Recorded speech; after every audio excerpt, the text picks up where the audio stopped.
मैं डॉक्टर महेंद्र सारन स्वागत करता हूं आपके हमारे YouTube प्लेटफॉर्म जैन एकेडमी पे। डियर स्टूडेंट, आज हम प्रोनाउन की इस प्रक्रिया को आगे बढ़ाते हुए हम आज इंट्रोगेटिव प्रोनाउन, एम्फेथेटिक प्रोनाउन और एक्सक्लेमेटरी प्रोनाउन के बारे में हम चर्चा करेंगे। जैसा कि पिछले 3 वीडियो में हमने प्रोनाउंस के बारे में जाना, जिसमें पर्सनल प्रोनाउन के बारे में हमने जाना, ऑब्जेक्टिव प्रोनाउन, पजेसिव प्रोनाउन के बारे में, डिस्ट्रीब्यूटिव प्रोनाउन के बारे में, रिफ्लेक्सिव प्रोनाउन के बारे में, डेमोन्स्ट्रेटिव प्रोनाउन के बारे में, रेसिप्रोकल प्रोनाउन के बारे में, रिलेटिव प्रोनाउन के बारे में, रिफ्लेक्सिव प्रोनाउन के बारे में हमने पढ़ा। आज हम इसी प्रक्रिया को आगे बढ़ाते हुए आज शुरू करते हैं इंटरोगेटिव प्रोनाउन। डियर स्टूडेंट, प्रश्नवाचक सर्वनाम, ये वो सर्वनाम होते हैं जो प्रश्न की प्रक्रिया को दोहराए, ऐसे WH वर्ड जिनका प्रयोग प्रश्न के लिए दोहराया जाता है। डियर स्टूडेंट, जितने भी WH वर्ड हैं ये सारे के सारे ही इंट्रोगेटिव प्रोनाउंस कहलाते हैं, क्योंकि इनसे प्रश्न के बारे में पूछा जाता है। जैसे कि व्हाट है, व्हाट का मतलब होता है क्या, ये ऑब्जेक्ट के बारे में पूछेगा। व्हेन, कब जब, ये समय के बारे में। वेयर, कहां जहां, ये स्थान के बारे में। वाई, क्यों, ये कारण के बारे में पूछता है। और हाउ, कैसे, ये कर्ता के प्रयास या प्रयत्न के बारे में पूछता है। whom, किसको या जिसको, यह प्रोनाउन के ऑब्जेक्ट फॉर्म के बारे में पूछेगा, ऑब्जेक्ट के बारे में पूछेगा। whose, ये पजेसिव के बारे में पूछता है। whose, किसका या जिसका। तो व्हाट हो गया, व्हेन हो गया, वेयर हो गया, वाई हो गया, हाउ हो गया, whom हो गया, which, कौन सा या जो रूप, रंग, अवस्था, जानवर आदि के लिए। और हु का मतलब होता है कौन या जो। ये सारे के सारे जो WH वर्ड होते हैं, हाउ मेनी, कितने, हाउ मच, कितना, हाउ लॉन्ग, कितनी दूरी के लिए, हाउ ऑफन, प्राय, अक्सर, ये सारे के सारे जो WH वर्ड हैं ये कोई समय के बारे में पूछता, कोई ऑब्जेक्ट के बारे में, कोई स्थान के बारे में, कोई रूप, रंग, अवस्था के बारे में। ये सारे के सारे WH वर्ड इंट्रोगेटिव प्रोनाउन कहलाते हैं। डियर स्टूडेंट, याद रखिएगा WH वर्ड के बाद में, जरा ध्यान दीजिएगा, अगर WH वर्ड के बाद में हेल्पिंग वर्ब आए, सब्जेक्ट आए, फिर मेन वर्ब आए, फिर ऑब्जेक्ट आता है, तो यहां पे प्रश्नवाचक चिन्ह के साथ जो ये WH वर्ड दिया रहता है, ये WH वर्ड इंटरोगेटिव प्रोनाउन कहलाता है। हम इसे प्रश्नवाचक सर्वनाम कहते हैं। कोई भी WH वर्ड तभी WH वर्ड होगा जब उसके बाद में हेल्पिंग वर्ब आए, तभी वह WH वर्ड कहलाता है। एक हु ही एक ऐसा WH वर्ड है जिसके तुरंत बाद में हम मेन वर्ब का प्रयोग कर सकते हैं। अन्यथा WH वर्ड के बाद में या तो हेल्पिंग वर्ब का यूज होता है या मॉडल का यूज होता है। अगर किसी भी WH वर्ड के बाद ये फॉर्म बनती हो, या WH वर्ड के बाद मॉडल आए, फिर सब्जेक्ट, फिर मेन वर्ब, और फिर अगर ऑब्जेक्ट आता है प्रश्नवाचक चिन्ह के साथ, तो ये फॉर्म भी या ये प्रक्रिया भी इंट्रोगेटिव प्रोनाउन को दर्शाएगी। WH वर्ड हु एक ऐसा WH वर्ड है जिसके बाद हम मेन वर्ब का इस्तेमाल करते हैं, क्योंकि ये सब्जेक्ट के लिए पूछा जाता है। तो इस तरह से ये सारे के सारे इंट्रोगेटिव प्रोनाउन कहलाएंगे। किसी भी WH वर्ड प्रश्नवाचक तभी होगा जब इनके बाद में हेल्पिंग वर्ब, मॉडल या मेन वर्ब का प्रयोग हो, क्योंकि WH वर्ड का प्रयोग 2 सिंपल सेंटेंस को जोड़ने के लिए भी इनका यूज किया जाता है। तो उस कंडीशन में यह कनेक्टर कहलाता है या कंजक्शन कहलाता है। तो इनका प्रयोग 2 सेंटेंस को जोड़ने में एज ए कनेक्टर भी किया जाता है और प्रश्नवाचक के लिए भी किया जाता है। जैसे कि मैं आपके सामने यहां लिखना चाहूंगा, मैंने लिखा what do you want, what do you want. अरे यहां पे देखो, ask me what you want. अभी हमने पिछले वीडियो में रिलेटिव प्रोनाउन के बारे में पढ़ा।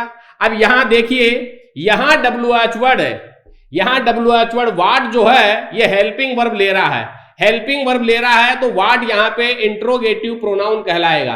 लेकिन अगर 2 सिंपल सेंटेंस को जोड़ने का ये काम कर रहा है, फुल स्टॉप आ रहा है, तो यहां पे ये WH वर्ड या तो रिलेटिव प्रोनाउन है या आप इसे कनेक्टर कह सकते हैं। तो WH वर्ड का प्रयोग इंट्रोगेटिव प्रोनाउन में हेल्पिंग वर्ब, मॉडल या मेन वर्ब के साथ होगा, और एज ए कनेक्टर या रिलेटिव प्रोनाउन के रूप में इसका प्रयोग 2 सिंपल सेंटेंस को कनेक्ट करने में इसका यूज किया जाता है, जैसे कि मैंने बताया। अब जरा यहां देखिए, जैसे कि मैं कहूं यहां पे which is your book, which is your book, तुम्हारी किताब कौन सी है। अब यहां पे WH वर्ड विच के बाद में अगर इज आ रहा है, वर्ब आ रही है, तो इसका मतलब है ये विच यहां पे इंटरोगेटिव प्रोनाउन है। लेकिन अगर मैं यहां पे कहूं मैं यहां पे एक सेंटेंस लिखूं, government senior secondary school in which I studied, government senior secondary school in which I studies was blasted by terrorist। अब यहां देखिए, यहां विच का प्रयोग वाक्य के मध्य में हो रहा है, दो सेंटेंस को ये कनेक्ट कर रहा है। तो यहां पे इन विच इसका जो यूज हुआ है वो रिलेटिव प्रोनाउन में प्रीपोजिशन केस में, प्रीपोजिशन ऑब्जेक्ट केस में हुआ है। तो यहां पे आप इसे रिलेटिव प्रोनाउन के रूप में इसे एक कनेक्टर भी कह सकते हैं। तो मैं आपसे समझाना चाहूंगा, इंट्रोगेटिव प्रोनाउन में हम उन WH वर्ड के बारे में पढ़ते हैं जिन WH वर्ड का प्रयोग प्रश्नवाचक के लिए किया जाता है। अगर इन सभी WH वर्ड के बाद में सारे के सारे WH वर्ड प्रश्नवाचक होते हैं, क्योंकि इनके बाद में या तो हेल्पिंग वर्ब आएगी या मॉडल आएगी, क्योंकि WH वर्ड तभी प्रश्नवाचक होता है जब उसके बाद में कोई हेल्पिंग वर्ब, मॉडल का यूज होता है या वर्ब का यूज होता है। हु एक ऐसा WH वर्ड है जिसके बाद हम मेन वर्ब का यूज करते हैं। और अगर यह दो सेंटेंस को कनेक्ट करने में वाक्य के बीच में यूज होता है तो इसका प्रयोग एज ए कनेक्टर भी होता है, जैसा कि मैंने आपको यहां पर व्हाट के माध्यम से, विच के माध्यम से मैंने यहां पे समझाया है। डियर स्टूडेंट, यही WH वर्ड इंट्रोगेटिव एडजेक्टिव भी होते हैं, क्योंकि WH वर्ड का प्रयोग हम अंग्रेजी वाक्य में दो तरह से करते हैं, interrogative pronoun, interrogative adjective. Interrogative adjective में WH वर्ड के तुरंत बाद किसी वर्ब का यूज होता है, जैसे कि हम यहाँ पे एग्जांपल से इसे समझना चाहेंगे, आप ध्यान दें। डियर स्टूडेंट, कुछ WH वर्ड ऐसे होते हैं जैसे कि व्हाट हुआ, विच हुआ, हुज हुआ और हुम हुआ। अगर इन WH वर्ड के बाद में कोई हेल्पिंग वर्ब आए, कोई मॉडल आए, फिर सब्जेक्ट, फिर मेन वर्ब और ऑब्जेक्ट के साथ प्रश्नवाचक चिन्ह आता है, तो यह इंटरोगेटिव प्रोनाउन कहलाते हैं। ओके। और अगर इन WH वर्ड के तुरंत बाद में कोई नाउन आ जाए, नाउन के बाद में फिर कोई helping verb, model, subject, main verb, object आए प्रश्नवाचक चिन्ह के साथ में, तो यह इंटरोगेटिव एडजेक्टिव कहलाएगा। और यदि इनका यूज वाक्य के मध्य में दो सेंटेंस को जोड़ने के लिए यूज होता है, तो हम इन्हें as a connector, relative pronoun या एज ए कंजक्शन भी हम इन्हें यूज में लेते हैं। जैसे कि फॉर एग्जाम्पल मैं यहां लिखना चाहूंगा, मैंने लिखा यहां पे विच वाज योर कार, तुम्हारी कार कौन सी थी। तो यहां पे देखो विच के बाद वाज आ रहा है, हेल्पिंग वर्ब आ रही है, तो इसका मतलब है विच यहां पे इंटरोगेटिव प्रोनाउन है। और यदि विच के तुरंत बाद में, जैसे कि मैंने लिखा यहां पे विच कार वाज योर, तुम्हारी car, which car was yours, तुम्हारी कार कौन सी थी। तो जरा देखो यहां पे विच के बाद कार, नाउन आ रही है, तो इसका मतलब हो गया ये विच यहां पे इंटरोगेटिव एडजेक्टिव है, क्योंकि इंटरोगेटिव एडजेक्टिव में इसके तुरंत बाद नाउन का इस्तेमाल होगा। और अगर ये दो सिंपल सेंटेंस को कनेक्ट करता है, जैसे कि मैंने यहां पे लिखा red car which was parked there was stolen. अब यहां देखिए, लाल कार जो वहां पार्क थी उसे चुरा लिया गया, तो यहां पर विच का प्रयोग दो सेंटेंस को कनेक्ट करने में यूज हो रहा है, तो यहां पर यह एक कनेक्टर के रूप में यूज हो रहा है। तो dear student, WH word, all the WH word are called pronoun, but there are some WH words we can use in sentence as an interrogative adjective. If we use any kind of noun after the WH word, exactly after the WH word, then we call WH word interrogative adjective. And if we will use any kind of helping verb, modal and main verb, then all the WH word are called interrogative pronoun. If the WH word are used to connect two kind of different sentences, so then it will be called as a character. Thus, we can use WH word in three kind of portion, as an interrogative pronoun, as an interrogative adjective and as an connector. तो इस तरह से WH word का प्रयोग अंग्रेजी वाक्यों में किया जाता है। अब हम चलते हैं एम्पैथेटिक प्रोनाउन के बारे में, जिन्हें अधिकारवाचक सर्वनाम कहा गया है। डियर स्टूडेंट, जिस तरह हमने रिफ्लेक्सिव प्रोनाउन पढ़ा, निजवाचक सर्वनाम, जिसमें हमने सेल्फ और सेल्विज के जैसे शब्दों के बारे में हमने पढ़ा। जो रिफ्लेक्सिव प्रोनाउन होता है उन्हें ही हम एम्पैथेटिक प्रोनाउन कहते हैं, अधिकारवाचक सर्वनाम। यदि उन पर अगर उनका प्रयोग किसी पर जोर देने के लिए होता है तो वह अधिकारवाचक में आ जाता है। निजवाचक सर्वनाम भी कहते हैं, क्योंकि जब वो अपने बारे में स्वयं बताए तो उसे निजवाचक के रूप में लिखेंगे, और यदि किसी चीज पर वो अपना अधिकार बताते हैं तो उन्हें अधिकारवाचक सर्वनाम कहते हैं। तो मेरा कहने का मतलब है कि एम्पैथेटिक प्रोनाउन, रिफ्लेक्सिव प्रोनाउन एक ही होते हैं और इनका यूज जो होता है वो एक समान ही होता है। वो कैसे होता है, आइए हम उसी के बारे में चर्चा करते हैं। अब चलिए आगे, जिसमें हम एम्पैथेटिक प्रोनाउन के बारे में बात करेंगे।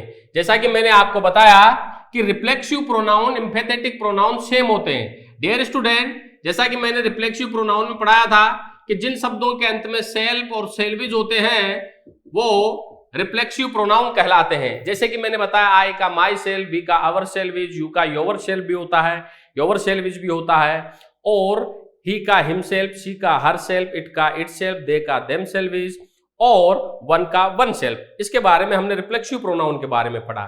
डियर स्टूडेंट, निजवाचक जो शब्द होते हैं अगर इनका प्रयोग एज एन ऑब्जेक्ट होता है तो ये रिफ्लेक्सिव प्रोनाउन कहलाते हैं, और यदि इनका प्रयोग सब्जेक्ट के पर्सनल प्रोनाउन जो सब्जेक्ट में यूज हुआ अगर उसके तुरंत बाद यूज हुआ है तो रिफ्लेक्सिव एडजेक्टिव होते हैं, जो मैंने आपको पिछले वीडियो में बताया। अब एम्पैथेटिक प्रोनाउन की बात करते हैं तो रिफ्लेक्सिव प्रोनाउन, एम्पैथेटिक प्रोनाउन का यूज सेम होता है। एम्पैथेटिक प्रोनाउन में जो निजवाचक जो शब्द होते हैं ये पूरे के पूरे सब्जेक्ट को या पूरे के पूरे वाक्य पर अपने अधिकार को जताते हैं। जैसे कि मैं कुछ एग्जाम्पल से समझाना चाहूंगा। शी विल डू इट, वह इसे करेगी, हर सेल्फ, खुद स्वयं।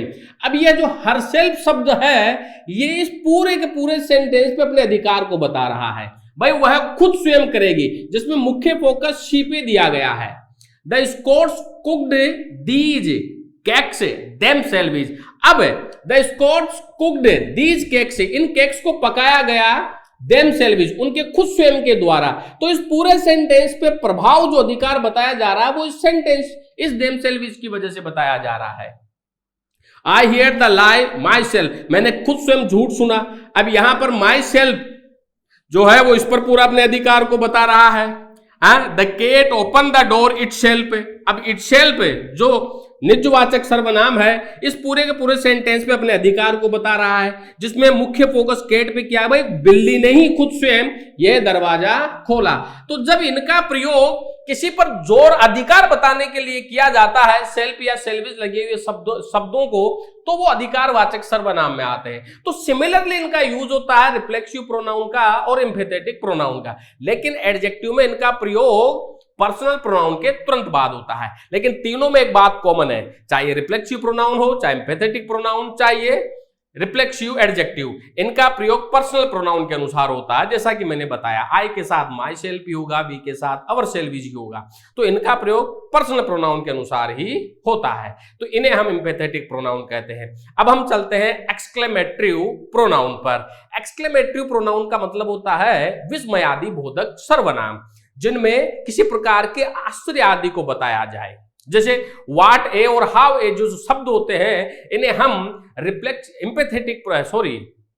एक्सक्लेमेटरी प्रोनाउन में हम इनका यूज करते हैं। जैसे कि मैं चौक करके मैं कहूं वोट है नाइस कार इट इज, मैंने कहा क्या शानदार कार है।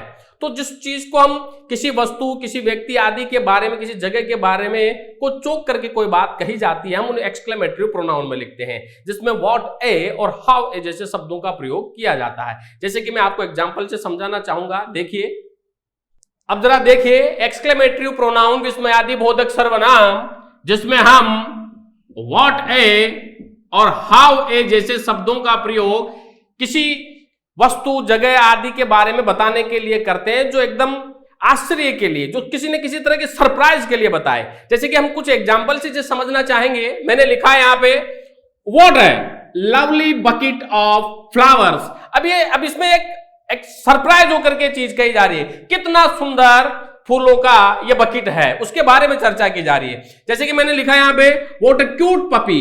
अब एक छोटे से कुत्ते के पिल्ले के बारे में बात की जा रही है यहाँ पे, व्हाट अ क्यूट पपी, आश्चर्य होकर के जो चीज एकदम हमारे सामने आए, जिसके बारे में हम कुछ चौंक करके कुछ कहना चाहें, ऐसे शब्दों में व्हाट एवर हाउ ए का यूज किया जाता है और ये एक्सक्लेमेटरी प्रोनाउन में लिखे जाते हैं। जैसे कि व्हाट एन अगली bug.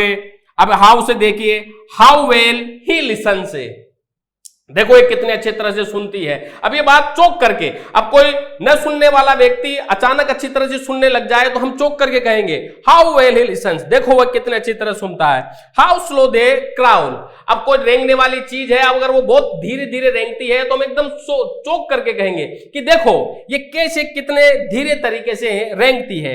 How fast you run, और कोई तेज दौड़ता है तो हम उसके लिए बड़े चौंक करके कहेंगे कि जो एक आश्चर्यजनक तरीके से दौड़ता है, हम उसके लिए कहेंगे हाउ फास्ट यू रन, तुम कितना तेज दौड़ते हो।